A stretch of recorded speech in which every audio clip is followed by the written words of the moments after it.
Hello everybody and welcome to my channel. और आज की जो वीडियो है वो बहुत खास है, मेरे दिल के करीब। ये है spirituality in day to day life.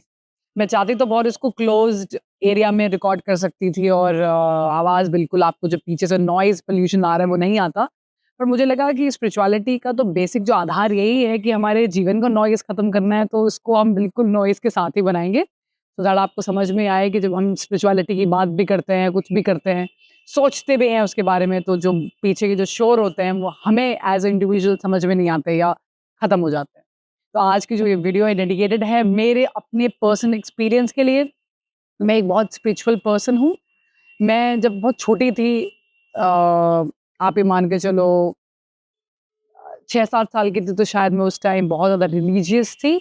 लेकिन धीरे-धीरे जैसे-जैसे मैं और रिलीजियस होती गई और मेडिटेशन के थ्रू मैं पहुँची अपनी ज़िंदगी में, जब तक मैं 14 साल की हुई तब फिर मैं स्पिरिचुअल हो गई बहुत ज़्यादा। और आज मैं ज़्यादा आध्यात्मिक हूँ।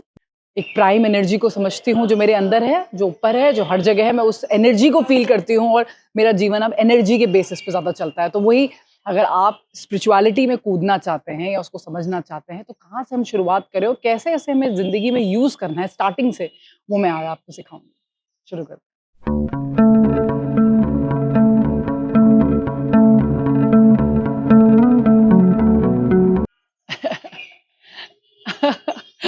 वीडियो शुरू करने से पहले मैं आप सबसे माफ़ी माँगना चाहती हूँ एवरीबॉडी। क्योंकि मैं आज अपने पहले टीचर के साथ हूँ और इन्हीं के आशीर्वाद से ही मैंने अपने जीवन में जितना ज्ञान मैं यहाँ बाँटती भी हूँ और देती भी हूँ और अपने जीवन में उसको यूज़ करती हूँ। आप मेरी लाइफ़ को देख सकते हैं, मेरे लाइफ़ के इंसिडेंट्स को भी आप देख सकते हैं। ये मेरे पहले टीचर हैं और इनके साथ मैंने सोचा ये वीडियो रिकॉर्ड करती हूँ। थोड़ा-सा खुशी भी हो रही है आपको देखते हुए, थोड़ा फ़नी भी लगेगा, बट येस, ट्रीज़ ये मेरे पहले गुरु बने, पेड़-पौधे। सो शुरुआत बहुत पहले की है। शुरुआत थी कि जब मैं छोटी थी तो मैं हनुमान की बहुत ज़्यादा भक्ति, हनुमान चालीसा डेली पढ़ना। उसके बाद धीरे-धीरे मेरा जो रुझाव है वो शनि के प्रति बहुत ज़्यादा बढ़ा कॉलेज के टाइम पे, और मैंने उनको अपने आस-पास महसूस भी किया। मैंने हनुमान को भी बहुत बार महसूस किया अपने आस-पास। मैं सही बता रही हूँ। डेली मैं चालीसा पढ़ती हूँ, डेली दिया जलाती हूँ, सालों-साल मैं वो काम कर रही हूँ, एक भी दिन मुझसे मिस नहीं हुआ। एंड ये जो हैबिट है ये मेरे फादर साहब से मुझे मिली है। So I am not talking about दिया जलाना या Chalisa, I am talking about कि कोई चीज़ को करने का दृढ़ संकल्प, कि हम किसी चीज़ को करना चाहते हैं तो हम उसको बिना ये सोच के कि ये कभी खत्म हो सकता है, उस लेवल पे कभी सोचते ही नहीं हैं। हमें बस चलना है तो हम बस चलते रहेंगे, चलते रहेंगे। यहाँ से हमें बहुत ज़्यादा एक तो मेडिटेशन में घुसने का मार्ग मिला, अपने आप मिला। भगवान की कीर्तन गा रहे हैं या उनको याद कर रहे हैं, तो हम अपनी आँखें बंद करके अपने अंदर जा रहे हैं और बहुत देर तक अपने अंदर जा रहे हैं, और वहाँ से मेडिटेशन का मुझे वो स्वाद चखा मैंने। कि होता क्या है? मुझे किसी ने नहीं बताया ना, तो उसके बाद मुझे कुछ और करने का मन नहीं किया। मुझे लगा कि इसके ये फाइनल है, मतलब ये this is the end of everything. So whenever I am doing now, I am more into Kali. From the last so many years I am into more into Kali. So there was a phase. सबसे पहले मैंने जब पेड़ों से क्या सीखा कि इस दुनिया में लेन-देन तो चलता ही रहेगा। लेना और देना। अगर आप कुछ भी इस दुनिया में माँगते हैं, किसी से कुछ चाहते हैं, जैसे कि ये वीडियो आप देख रहे हैं और मुझसे ज्ञान लेना चाहते हैं, तो आपको अपना वक़्त मुझे देना पड़ेगा। पूरा जो संसार है, ये लेन-देन पे चलता है। ये आपसे ज़रूर आपको ऑक्सीजन देते हैं, बट ये आपसे CO2 भी ले रहे हैं।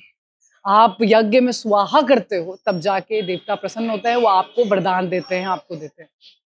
इस दुनिया में हर चीज़ लेन-देन होता है। ये स्पिरिचुअलिटी का पहला अध्याय मैंने सीखा। कि अगर मुझे अपनी ज़िंदगी में कुछ भी पाना है, अगर मुझे कुछ पाना है, तो मुझे कुछ देना पड़ेगा।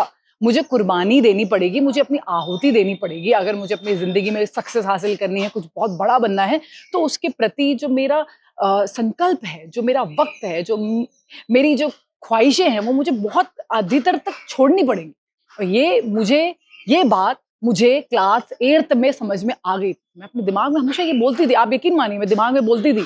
अब आपको इसको नॉर्मल लाइफ में कैसे यूज़ करना है? लेट्स से आपने कुछ पाया है या कॉम्पिटिशन की आप तैयारी कर रहे हैं, आपको कुछ देना पड़ेगा। अगर आप दे नहीं पा रहे हैं, मतलब आप पढ़ नहीं पाते, आप वक़्त नहीं दे पा रहे, आप टाइमली कर नहीं पा रहे, तो फिर वो जो आप चाह रहे हैं, उसकी चाहत आपको छोड़नी पड़ेगी। बहुत ही क्लियर कट है, उसमें कोई वो नहीं है। इस दुनिया में हर चीज़ लेन-देन है। अगर ये पेड़ है, अगर ये आपको फल दे रहा है पेड़, तो वो ज़मीन में रूट से अपना पूरा न्यूट्रिएंट ज़मीन से खींचता है। इस दुनिया में हर चीज़ लेन-देन में, और जितनी जल्दी आपको ये बात समझ में आएगी, उतना आप खुश महसूस करेंगे। जो निस्वार्थ जो भावना है, जो निस्वार्थ भावना है, वो लेन-देन के बाद ही आ सकती है, उससे पहले नहीं। अगर ये आपको फल दे रहा है, निस्वार्थ अगर पेड़ आपको एक फल देता है, फल को छोड़ते हैं, तोड़ते हैं और फिर खाते हैं, तो उससे पहले वो लेन-देन का मैटर कर चुका है अर्थ के साथ। तो अगर आपको जीवन में निस्वार्थ बनना है, अगर आप चाहते हैं कि आप लोगों की मदद कर सकें, फल जो आपसे पक के निकल रहा है वो लोगों को आप दे सकें, उससे पहले आपको अपने जीवन का लेन-देन करना पड़ेगा। बहुत बड़ा मेरा लेसन है लाइफ का, और ये मैं बहुत क्लैरिटी से समझती हूँ और उसको जीती भी हूँ। इसके बाद मैं बात करना चाहती हूँ ग्रंथों की, पुराणों की, गीता की और अदर रिलीजियस स्क्रिप्चर्स। मैं as a human I haven't red anything. ना मैंने वेद पढ़े, ना मैंने पुराण पढ़ा, ना मुझे किसी भी स्मृति का ज्ञान, ना मुझे संस्कृत आती, ना मुझे कोई मंत्र आते। ओम कालिकाय नमः, हनुमान की चालीसा और कृष्ण के कुछ भजन, इतना ही आता है मुझे। और जब मैं स्पिरिचुअल, जब मुझे पता ही नहीं चला कि मैं स्पिरिचुअल बन रही हूँ। जब मैंने इसको शुरू करने की कोशिश करी, मैंने लोगों से पूछा कि मुझे स्पिरिचुअलिटी में जाना है, मैं क्या करूँ, मैं कैसे शुरू करूँ? लोगों ने मुझे बोला you start with Gita, you start with Upanishad, कितने टाइप के उपनिषद होते हैं, वो शुरू करो, स्मृतियाँ देखो, कुछ भी समझ में नहीं आ रहा है तो रामचरितमानस पढ़ लो, ऐसे ये सब मुझे बोला। मैंने उनकी बात मानी भी और मैंने बुक्स भी खरीदी, जो मैंने आज खरीदी नहीं है, वो मैंने काफ़ी टाइम से खरीदी हैं। उसमें सब कुछ संस्कृत में लिखा था। संस्कृत मुझे आती नहीं है। मुझे बहुत चीज़ बोलेगी और मैंने 1-2 साल अपने इसमें ज़ाया भी करा समझने में। मुझे रियलाइज़ हुआ कि मैं वेद पुराण नहीं पढ़ रही हूँ, मैं किसी का ट्रांसलेशन पढ़ रही हूँ। प्लीज़ अंडरस्टैंड, ये बहुत इम्पोर्टेंट है। ये मतलब मैं इस चीज़ को बहुत मानती हूँ। मैं अपने दिमाग से उसको कैसे पढ़ूँ? मतलब it should grill my brain. उसको मेरे दिमाग को झंझोड़ना है, हिला देना है। बट वो मैं कैसे हिला पाऊँगी अगर मुझे संस्कृत ही नहीं आती? तो मुझे रियलाइज़ हुआ कि मैं ये नहीं पढ़ सकती। मैं किसी का इंग्लिश का हिंदी का ट्रांसलेशन नहीं पढ़ पाऊँगी। मुझे नहीं समझ में आ रहा है, क्योंकि उन्होंने तो 2 लाइन में 2 पंक्ति में खत्म कर दिया। जैसे कि मैं बोलूँ आपसे अंधेरा। अब अंधेरा शब्द का हज़ारों मतलब हो सकता है। अंधेरा शब्द का मतलब काल भी हो सकता है, काली भी हो सकता है। अंधेरा शब्द का मतलब जीवन का अंधेरा हो सकता है। अंधेरा शब्द का मतलब आने वाला उजाला भी हो सकता है। अंधेरा शब्द का मतलब बहुत कुछ हो सकता है। अगर आप शायरियाँ सुने, कविताएँ सुने, तो उसमें कुछ ही पंक्तियों में लोग रस डालते हैं, उसको रस बोला जाता है। इस रस को समझने के लिए मुझे संस्कृत को समझना पड़ेगा, क्योंकि वो रस तो मेरे दिमाग से निकलेगा। मेरा दिमाग का काम है रस को निकालना, और मुझे संस्कृत आती नहीं थी और शायद मेरे पास उतना वक़्त भी नहीं था उस टाइम कि मैं संस्कृत सीख सकूँ। तो मैंने इन सब चीज़ों को बंद कर दिया कि अभी नहीं। जो हमारे ऋषि-मुनि थे, क्या उन्होंने स्टार्टिंग में जिन्होंने ये वेद पुराण बनाए होंगे, इंसानों ने ही तो लिखे हैं, राइट? तो उन्होंने क्या पढ़ के ये बनाया? जो स्टार्टिंग में सबसे पहले जिसने बनाया होगा, उन्होंने क्या पढ़ के बनाया होगा? क्या उनको कोई सोर्स मिला होगा पढ़ने का? या उन्होंने आँखें बंद करी होंगी और आध्यात्मिक लेवल पे उस ओम को देखा होगा, समझा होगा, या इनको देखा होगा, या इतनी जो कहानियाँ हमारे में बोली जाती है कि हमें बगुले की तरह हमारा ध्यान हो, सॉरी, और कुत्ते की तरह हमारी निंद्रा हो, तो इन लोगों ने स्वान को देखा होगा, बगुले को देखा होगा, पेड़ों को देखा होगा, चींटी को देखा होगा। इसका मतलब जो बहुत, अगर हम शुरुआत से शुरुआत की, जहाँ से ये वेद पुराण आए भी और जिन्होंने पहली बार इनको लिखा भी, उन्होंने क्या सोर्स से इन वेदों पुराणों को बनाया? उन्होंने जीवन को देखा होगा, उन्होंने इन इन इन चीज़ों को देखा होगा, उन्होंने अपने जीवन में हो रहे इंसिडेंट्स को देखा होगा और वो लाइफ इंसिडेंट के हिसाब से चाणक्य ने नीतियाँ बनाई होंगी। उस लाइफ इंसिडेंट को पढ़ के, अपने आस-पास चीज़ों को देख के उन्होंने वो वेदों और पुराणों को लिखा होगा। मेरे दिमाग में ये बात हिट हुई। मुझे लगा कि ठीक है, ओके, मैं ये लेवल पे नहीं जा सकती, मे बी शायद मैं इतनी इंटेलिजेंट नहीं हूँ, उस लेवल पे जाने लायक नहीं हूँ अभी, बट मैं जीवन को तो पढ़ सकती हूँ। और जब मैंने जीवन को पढ़ना शुरू किया, तो मैंने ऑब्जर्वेशन शुरू किया। ये मेरी पहली टेक्नीक थी। ऑब्जर्वेशन मतलब मैं अपने दिमाग को मैंने इस तरह मेंटेन किया हुआ है कि जब अगर मैं आँखें बंद करके किसी चीज़ को देखती हूँ या अपनी बॉडी को बोलती हूँ कि साँस अंदर लो, साँस छोड़ो, तो मेरे अंदर 2 खुशबू आ जाती हैं। और जो पहली खुशबू होती है, वो बिल्कुल भी बॉडी को डिस्टर्ब नहीं करती है। वो अपने आप ही मेरी शरीर साँस लेता है और साँस छोड़ता है, और पीछे वाली खुशबू ऑब्ज़र्व करती है। बिल्कुल भी 1 सेकंड भी मेरी श्वास में मेरा अपना कंट्रोल नहीं होता। ये पावर ऑब्जर्वेशन की, तो मैं अपनी पूरे शरीर को अंदर से नाप सकती हूँ, देख सकती हूँ, जान सकती हूँ कि परेशानी क्या है, किस चीज़ की मुझे दुःख हो रहा है, मुझे क्यों एंग्ज़ायटी हो रही है, मुझे क्यों ओवरथिंकिंग, मैं उसमें घुस के उस चीज़ को ख़त्म कर सकती हूँ। ये चीज़ मैंने सीखी है, बहुत साल लगे मुझे, एक दिन में मुझसे नहीं हुआ। मैंने चींटियों से, कुत्तों से, बतखों से, बर्ड से मैंने सीखा। बच्चों को बड़ा करने के बाद उनको आज़ाद करते हैं, उनको छोड़ देते हैं। क्या उनको नहीं लगता होगा, क्या उनको अटैचमेंट नहीं, क्या जानवर को अटैचमेंट नहीं होता अपने बच्चे से? बहुत होता है, वो तो मर जाता है उसके लिए। और वो तब भी उसको छोड़ता है, उसको आज़ाद करता है ताकि वो अब ये जीवन अपने हिसाब से, अपने तरीके से जिए। तो जब जानवर को भी ये पता है कि अटैचमेंट इतना ठीक नहीं है, तो हम इंसान क्यों इतना अटैच हो जाते हैं?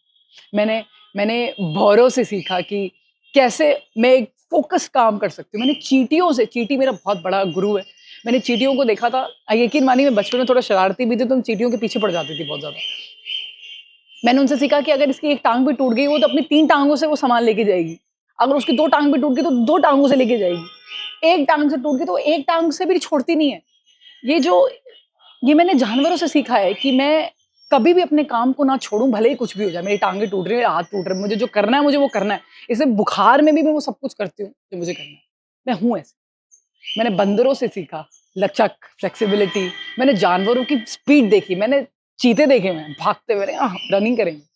वो फ़ियर मैंने शेरनियों को देखा हुआ है, वो भी तो फीमेल है। मैंने सारी लड़की जात जिसको बोलते हैं जानवरों में, उनको देखा। मैंने शेरनियों को देखा, मैंने चींटियों को देखा, मैंने चींटियों को देखा, मैंने बीस को देखा। इस दुनिया में सारा जेंडर, चाहे वो लड़का हो या लड़की हो, दोनों जेंडर जानवरों में इक्वल पावर कैरी करता है। मैंने गोरिल्ला भी देखे, मैंने बंदर भी देखे, सब इक्वल पावर कैरी करते हैं, लेकिन वो इंसानों में क्यों नहीं हो पाया?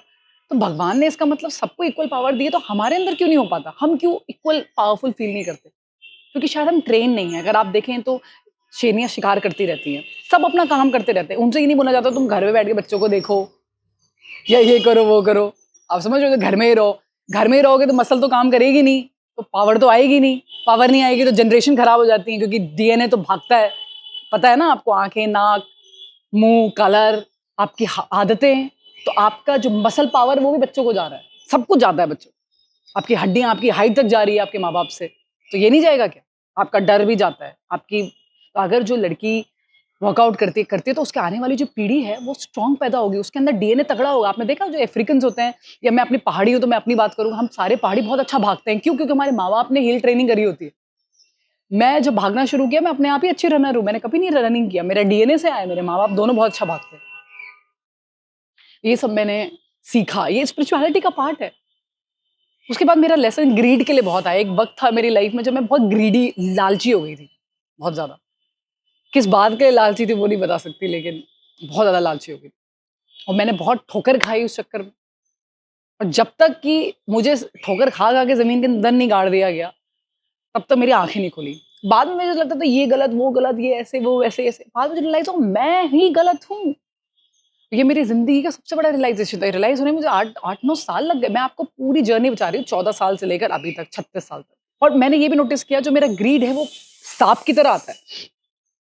लाइक अ स्नेक, वो मेरी रीढ़ की हड्डी में चढ़ता है। मुझे हमेशा पता चलता है जब मैं ग्रीड में आती हूँ। हमेशा मैं रोकती हूँ अपने आप को, नहीं, यहाँ नहीं। क्योंकि जब भी मैंने कोई डिसीज़न ग्रीड में किया, फ़ियर में किया, डर के मारे किया, वो डिसीज़न हमेशा गलत गए। और ग्रीड के डिसीज़न तो हमेशा मुझे इतना दुःख देके गए हैं, इसका मैं अंदाज़ा भी नहीं बता सकती आपको। डिप्रेशन, दुःख मुझे ग्रीड ने बहुत ज़्यादा दिया। लेकिन मैंने ग्रीड को नहीं छोड़ा, क्योंकि वो टेम्परेरी सैटिस्फैक्शन है। बात करते हैं फूलों की। फूलों से मैंने क्या सीखा?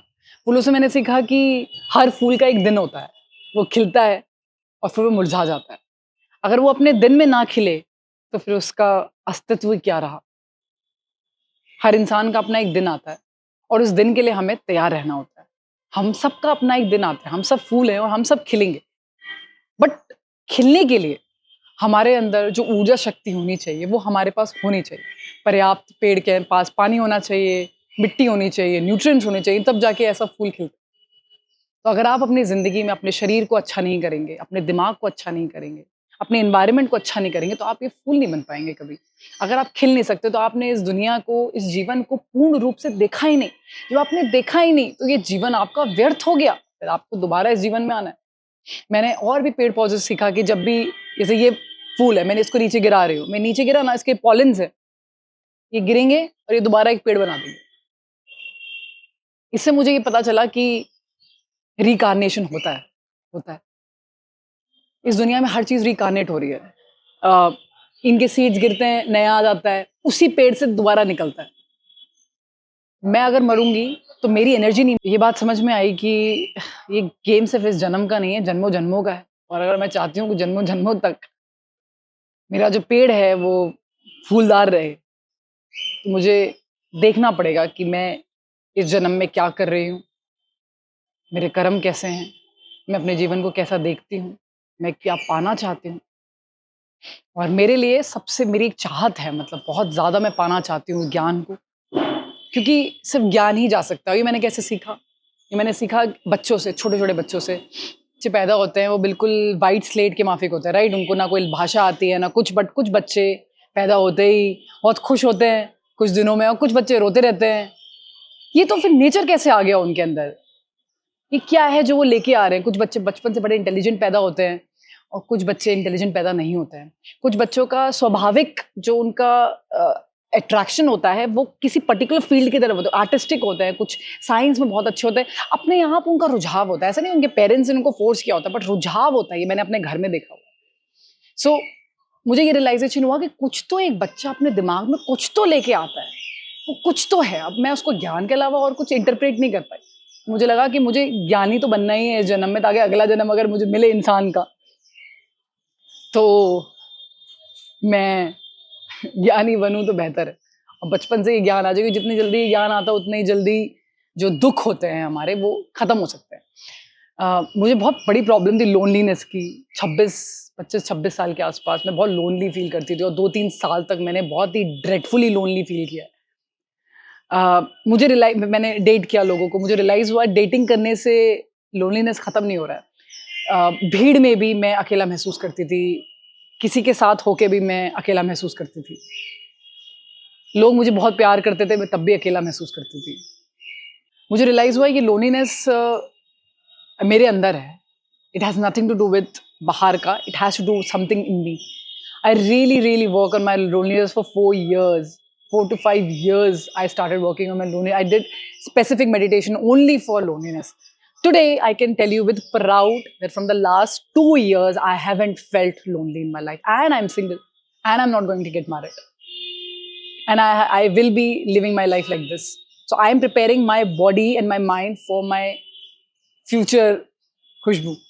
Because I know I have to be lonely in future. So I'm prepared. I've already prepared myself. For 4 years, I have prepared myself. Now I don't have a feeling. I don't know how that feel now. Now 2 years, I don't get that feeling. मुझे आई ही नहीं, मुझे पता ही नहीं है कि क्या होता है। मैं नहीं जानती। दैट वो प्यार का अभाव और ऑपोजिट प्यार का अभाव मुझे महसूस नहीं होता। मैंने उस पे महारत हासिल कर ली है। जो लोग ब्रह्मचारिका करते हैं, वो क्यों करते हैं? वो इसलिए तो करते हैं ना कि ऑपोजिट सेक्स के प्रति उनका ज़्यादा रुझाव ना रहे, वो अपने प्रति फ़ोकस रहें। मुझे इसका मतलब भी नहीं पता था, ना ही मुझे पता था कैसे करते हैं, क्या करते हैं। मैंने बस ध्यान से अपने अंदर वो लोनलीनेस की फैक्टर को ख़त्म कर दिया हमेशा-हमेशा के लिए। मुझे 4-5 साल लगे, लेकिन मैंने ख़त्म कर दिया। इसलिए मैंने एक चीज़ और सीखी कि दृढ़ निश्चय करके हम ज़िंदगी में चीज़ें थोड़ा मुश्किल से मिलती हैं, लेकिन मिल ज़रूर जाती हैं। इसका श्योरिटी है, इसकी गारंटी है। ये सीखा मैंने। मैंने अपने एंग्ज़ायटी को कंट्रोल करना सीखा। मैंने देखा कि जब भी मैं एंग्ज़ियस होती हूँ, मैंने खुद को ऑब्ज़र्व किया बहुत टाइम तक कि जब मैं एंग्ज़ियस होती हूँ, बेसिकली मैं कुछ कंट्रोल करना चाहती हूँ, अपना फ्यूचर कंट्रोल करना चाहती हूँ, या मुझे डर लगता है कि मैं आज फ़ेल हो गई हूँ, तो मैं ज़िंदगी भर कुछ नहीं कर पाऊँगी, या आज मेरे पास पैसा नहीं आ रहा है, तो ज़िंदगी भर मैं गरीब रह जाऊँगी, या मेरे पास दोस्त नहीं है, तो मैं ज़िंदगी भर अकेले रह जाऊँगी, या I am just giving example, I mean कुछ भी सोच सकते हो आप, ठीक है? और क्या सोचते हैं लोग? या मेरे पेरेंट्स को कुछ हो जाएगा, या मैं मर जाऊँगी फ्यूचर में। आई रियलाइज़ कि जितना ज़्यादा मैं फ्यूचरिस्टिक होती जाती हूँ, जितना ज़्यादा मैं फ्यूचरिस्टिक इमेजिनेशन में जाती हूँ, उतना ही ज़्यादा मैं एंग्ज़ियस होती हूँ। तो जब भी मैं एंग्ज़ायटी में होती हूँ, मैं स्पिरिचुअलिटी का यूज़ करती हूँ, मैं आँखें बंद करती हूँ, मैं प्रेज़ेंट मोमेंट में आती हूँ, मैं महसूस करती हूँ कि मेरे आस-पास क्या है, ये है। मैं महसूस करती हूँ अचानक से इसको, मैं महसूस करती हूँ अपने दिल की धड़कन को, और मैं प्रेज़ेंट मोमेंट में आती हूँ, मेरी एंग्ज़ायटी खत्म हो जाती है। मैंने अपनी एंग्ज़ायटी पे कंट्रोल किया है। हर इंसान anxious, lonely, heart broken, failure महसूस करता ही करता है। आज हम अगर इस पॉजिटिव माइंडसेट के साथ जी रहे हैं कि 30 दिनों में सिर्फ 2 दिन हमारे ऊपर नीचे चले जाते हैं, सिर्फ 2 दिन, ऊपर नीचे चले जाते हैं, तो उसके पीछे हमारे 20-20 साल की मेहनत है। अगर आपको ऐसा लगता है कि कोई भी चीज़ आप प्राप्त करना चाहते हो और चुटकी में आपको कल मिल जाएगी, तो ये पॉसिबल नहीं है। और ये मैं टीचिंग भी नहीं देती। मेरी कोई भी टीचिंग्स या कोई भी बातें उस लेवल पे नहीं। I learned is good things takes time. This is my one of the very big learnings. So whenever I'm opening my businesses, I'm doing anything in this life, I know that good things takes time. So I have to really work hard. I have to see, ऐसा नहीं कि मैं manifest कर रही हूँ कि good things take time, तो मुझे टाइम लगेगा ही लगेगा। बहुत लोग डर जाते हैं कि नहीं, आप ऐसा सोचोगे तो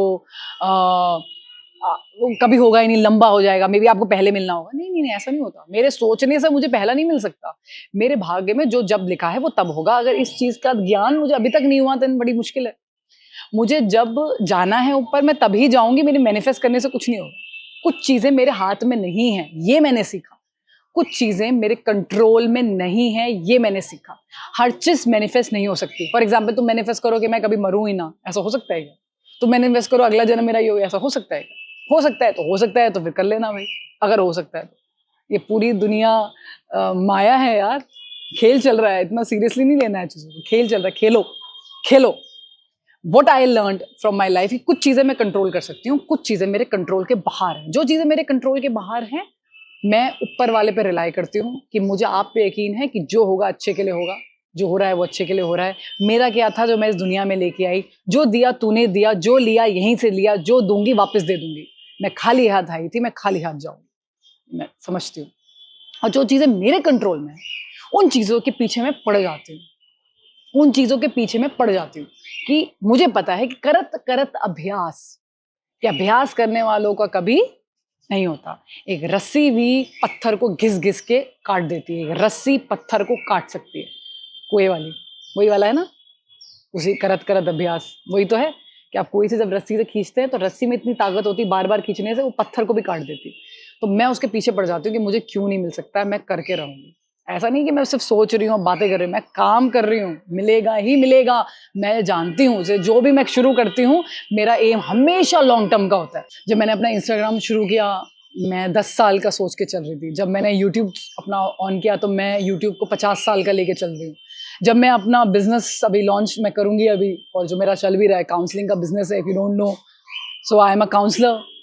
एंड मैंने अपनी साइकोलॉजी की पढ़ाई आर्मी के अंडर ही मैंने ख़त्म करी। साइकोलॉजी से लगाव मेरा बहुत ज़्यादा तब हुआ जब मैं स्पिरिचुअलिटी में आई, बिकॉज अगर आपको किसी लेवल पे, एक लेवल पे किसी चीज़ को समझना है, आपको उसको नीचे के लेवल से शुरू करना पड़ेगा। अगर मैं एक आध्यात्मिक लेवल को समझना चाहती हूँ, तो पहले मुझे शारीरिक लेवल को समझना पड़ेगा। और शारीरिक लेवल में मानसिक लेवल सबसे इंपॉर्टेंट लेवल होता है, और उसी मानसिक लेवल के अंदर मेरा आध्यात्मिक लेवल छुपा होता है। इसलिए मैंने साइकोलॉजी पढ़ी। प्लस जब मुझे ज़रूरत थी किसी की, तब कोई था नहीं उस टाइम, क्योंकि जब मुझे गाइडेंस की ज़रूरत थी तो मुझे गाइडेंस सही से मिली नहीं, सही टाइम पे मिली नहीं। ऐसा नहीं है कि मैंने कोई अच्छा नहीं किया, ये नहीं, बट कुछ साल मैंने बर्बाद करे, मेरे को उस चीज़ का रिग्रेट है। और इसलिए मैं अब इंश्योर करती हूँ कि आने वाला वक्त जो मेरा ये चल रहा आएगा, मैं उन चीज़ों में कभी भी अपना वक्त खराब नहीं करूँगी। ये मैंने सीखा है। लेकिन मैं चाहती हूँ कि वो जो मेरा प्राइम टाइम था, मेरे यूथ का टाइम था, when I was like 17, 18, 20, I could have been more happier in my life. I could have been more happier in my life. So I was like कि now this is 17 for me, and this is like my new 20. So my 35, 36, my new 20.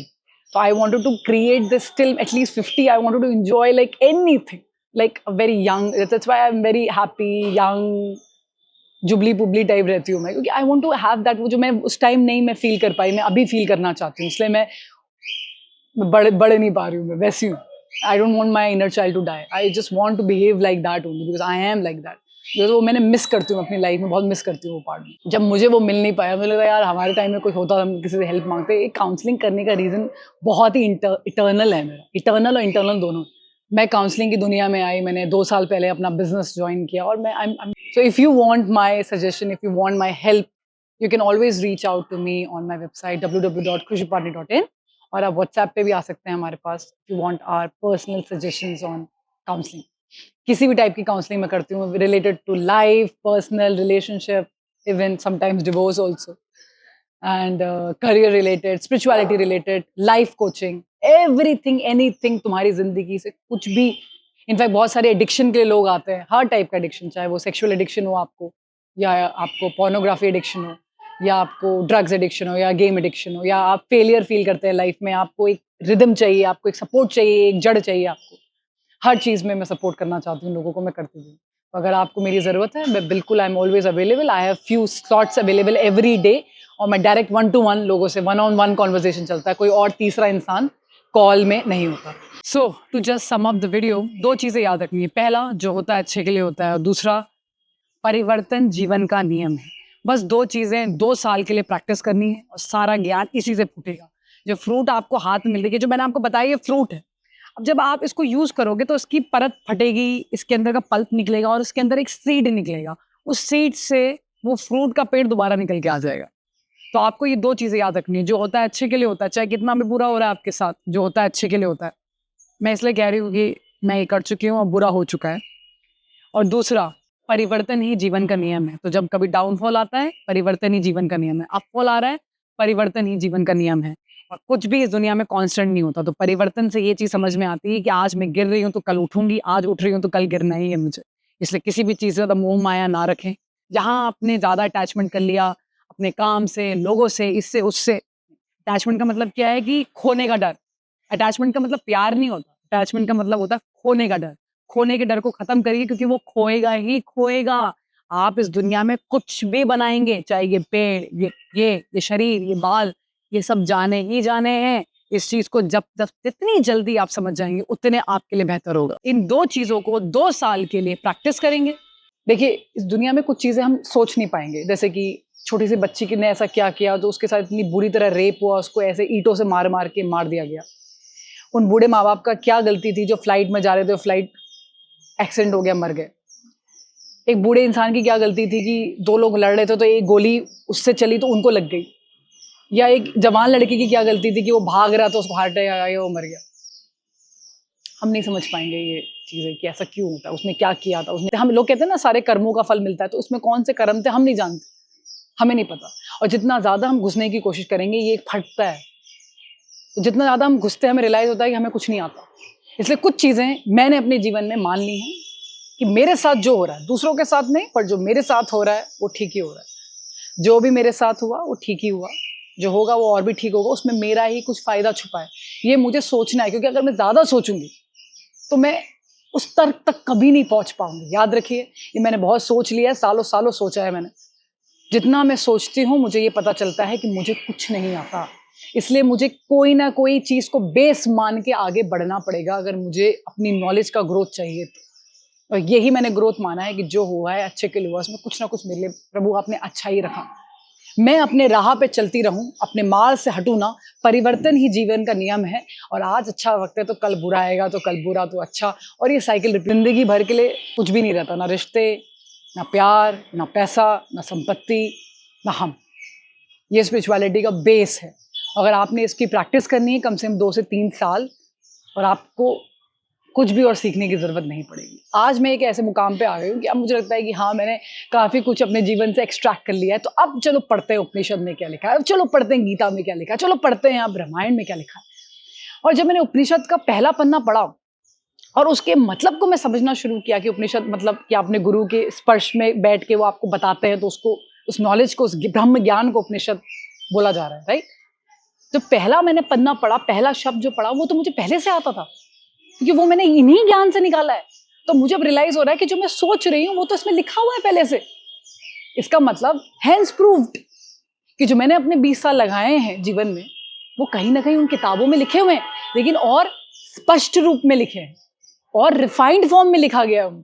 तो अब मेरा दिल करता है उनको पढ़ने का। अगर इस तरह मैं चलूंगी या चलूंगा आगे, तो शायद मैं ज्यादा खुश, संतुष्ट, और जितना भी जीवन हमारा इस दुनिया में है, दूसरों के हिसाब से बेहतर जी के जा सकते हैं और ज़्यादा अच्छा भी कर सकते हैं।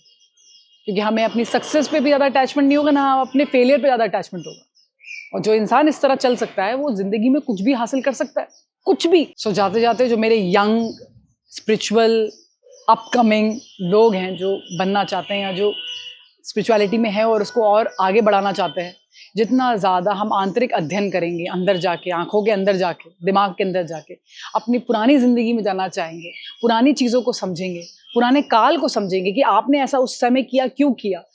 मैं भी लालची थी, तो इसका मतलब ये तो नहीं है कि मैं गलत इंसान हो गई। मैंने भी लोगों के दिल दुखाए, इसका मतलब तो नहीं है कि मैं गलत इंसान हो गई। मैंने भी शायद लोगों को डाँटा है या अपने स्वार्थ के लिए बहुत कुछ किया है। तो मैं क्या गलत इंसान हो गई? क्या मैं आज गलत इंसान हूँ? नहीं, मैं गलत नहीं हूँ। इसलिए जो आपके साथ भी करके गए हैं, क्या शायद वो भी गलत इंसान नहीं है? अगर आप खुद को माफ़ कर सकते हैं, तो आप दूसरों को भी माफ़ कर सकते हैं। ये हमें स्पिरिचुअलिटी सिखाती है। Thank you everybody and let's meet again. Thank you. जय माँ काली।